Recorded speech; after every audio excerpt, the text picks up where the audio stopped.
اس لیے میرے بھائیوں، ہمارے پاس ایک تو اپنے دین کی قدر ہونی چاہیے کہ ہم کو اللہ نے دین دیا ہے، اس کو سوچا کریں کہ اللہ نے ہم کو دین دیا ہے۔ جب دین دیا ہے تو دین کا کیا تقاضا ہے؟ تو دین کا تقاضا اطاعت ہوتا ہے۔ کیا ہوتا ہے؟ کہ اللہ نے دین دیا ہے تو اطاعت کرو۔ یہی مقصد ہے نبیوں کے آنے کا، کہ نبی کیوں آتے ہیں؟ کہ دنیا میں اللہ کی اطاعت قائم کرانے کے لیے آتے ہیں۔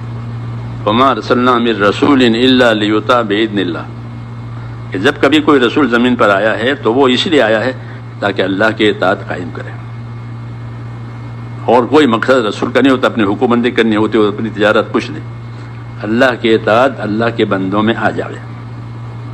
اس لیے وہ ایمان کا کلمہ لے کر آتے ہیں اور اطاعت کی دعوت دیتے ہیں کہ اللہ پر ایمان لاؤ، اور ایمان کا تقاضا اطاعت ہے۔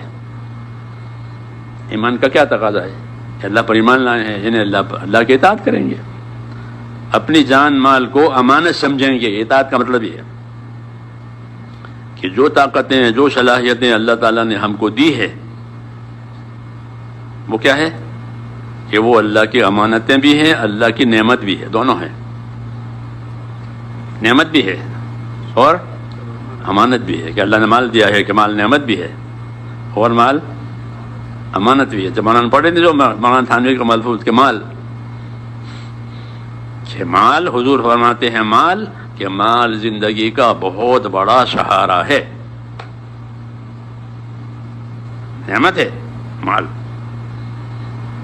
زندگی میں، ہاں، کہ مال زندگی کا بڑا سہارا ہے۔ نعم المعونہ حدیث میں ہے کہ مال زندگی کا بڑا سہارا ہے۔ تو اللہ مال دے تو مال بھی نعمت ہے، صحت دے تو صحت بھی نعمت ہے، ہر چیز نعمت ہے اللہ تعالیٰ۔ مگر جس طرح وہ چیز نعمت ہے اس طرح وہ امانت بھی ہے۔ دعوت میں یہی امانت کا پہلو واضح کیا جاتا ہے کہ تمہارے پاس جو چیز ہے وہ تمہاری نہیں ہے، بلکہ وہ کیا ہے؟ وہ اللہ کی امانت ہے۔ تو امانت کا کیا مطلب ہوا؟ کہ اس سے تمہیں حقوق ادا کرنے ہیں۔ امانتیں اس لیے دی ہیں، جیسے پولیس والوں کو گاڑیاں ملتی ہیں، وہ سب تو وہ کیا کرنا ہے؟ شکار کرنے کے لیے۔ اچھے اچھے گھوڑے ہوتے ہیں ان کے، تو ہوا کھانے کے لیے، کہ گھوڑے بیٹھو ہوا کھاؤ، کہ نا، وہ گھوڑے سرکاری ہیں، سرکاری کام کے لیے ہیں۔ وہ ہر چیز، وہ جیپ کار جو ہے وہ بھی سرکاری ہے اور سرکاری کام کے لیے۔ تو مولانا اللہ صاحب اپنے آدمیوں کو یہ کہتے تھے کہ ہم تو سرکاری لوگ ہیں۔ ہم کون ہیں؟ ہم کو جو چیز ملا ہے وہ سرکاری کام کے لیے ملی ہے، یہ کہتے تھے لوگوں سے۔ آنکھیں ملی ہے تو کس کے لیے؟ گناہ کرنے کے لیے، کہ نہیں، عبرت سے دیکھنے کے لیے، کہ آنکھوں سے عبرت سے دیکھو کہ اللہ نے کیسے کیسے پیچھا دیا۔ قرآن شریف کو دیکھو، حدیث میں قرآن شریف کو دیکھو آنکھوں سے۔ تو فرماتے تھے ہم تو سرکاری لوگ ہیں اور ہماری سب چیزیں سرکاری ہے، سرکاری کام میں لگے گی۔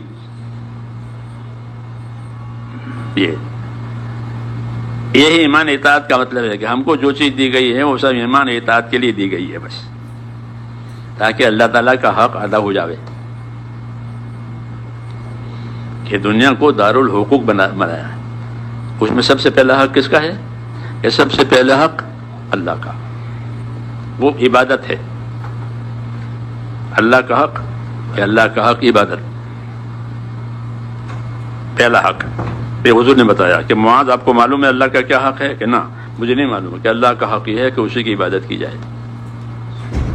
اس لیے ایمان اور عبادت یہ دونوں اللہ کے لیے ہوتے ہیں، اللہ پر ایمان لانا اور اللہ کی عبادت کرنا، یہ زندگی کا مقصد ہے۔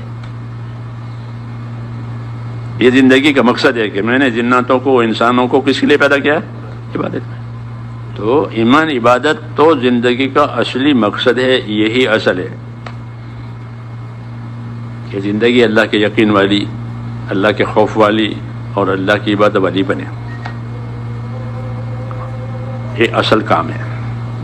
پھر عبادت میں سب کچھ آ جاتا ہے، خالی نماز روزہ نہیں ہے۔ جی ہاں، کہ جن جن باتوں کا حکم دیا ہے اس کا پورا ہونا، جن باتوں سے منع کیا ہے اسے بچنا، یہ سب عبادت میں آ جاتا ہے کہ زندگی عبادت کے لیے دی ہے۔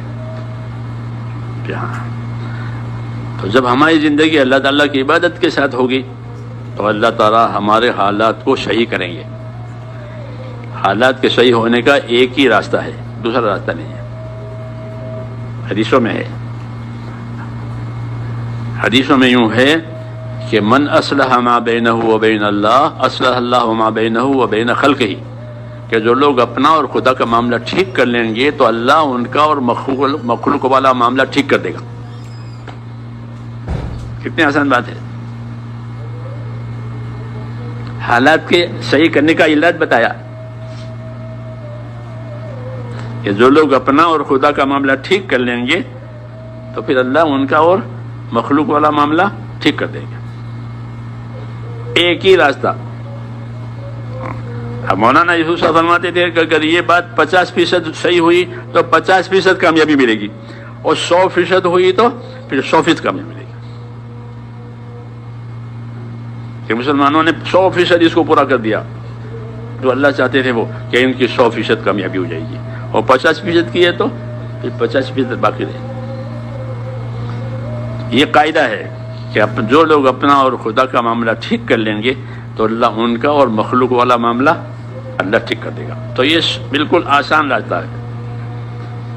تو اللہ کا معاملہ تو بہت آسان ہے، ایمان سے، عبادت سے اور انصاف سے اللہ سے معاملہ صحیح ہو جاتا ہے، اور کچھ نہیں کرنا پڑتا۔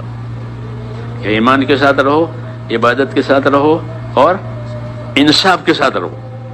انصاف کے ساتھ رہو گے تو دوسروں کے حقوق پامال نہیں ہوں گے، بلکہ دوسروں کے حقوق ادا ہو جائیں گے، کیونکہ انصاف کا یہی تقاضا ہے کہ جو اپنے لیے پسند کرو وہ دوسروں کے لیے پسند کرو، جو اپنے لیے ناپسند کرو وہ دوسروں کے لیے ناپسند کرو۔ انصاف کا یہ تقاضا ہے، انصاف کا حکم دیا ہے کہ انصاف سے رہو، اعدلوا، انصاف کے ساتھ رہو۔ قرآن پاک میں حضور صلی اللہ علیہ وسلم کو حکم ملا تھا، امرت لأعدل بینکم، مجھے حکم ہے کہ تمہارے اندر انصاف قائم کروں۔